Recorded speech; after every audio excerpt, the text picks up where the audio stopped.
இன்றைக்கி வந்து பார்க்க போகிறது பார்த்திங்கன்னா பிரண்டை சட்னி. அந்த காலத்துலலாம் குழந்தைங்க பசி எடுக்கலை அப்படின்னா பாட்டிங்கள்லாம் செஞ்சு கொடுப்பாங்க. அந்த சட்னி தான் நம்ம இப்போ செய்ய போனோம். இது சாப்பாடுக்கு வந்துட்டு ஒரு துவையல் மாதிரி வச்சு நம்ம சாப்பிட்டுக்கலாம். நல்லா ஜீரண சக்தி இருக்கும் குழந்தைங்களுக்கும் பெரியவங்களுக்கும். ஸோ அதுதான் நம்ம இன்றைக்கி பண்ண போகிறோம்.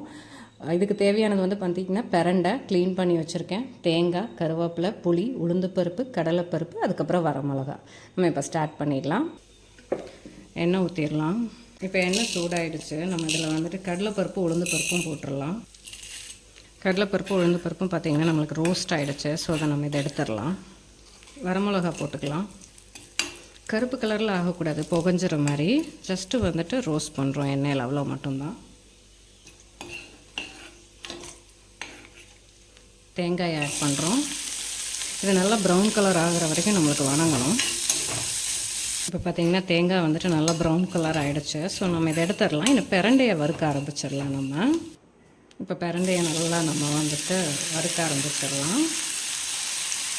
இது நல்லா வணங்கட்டும். இப்போ பிரண்டை நம்மளுக்கு நல்லா வணங்கிடுச்சு.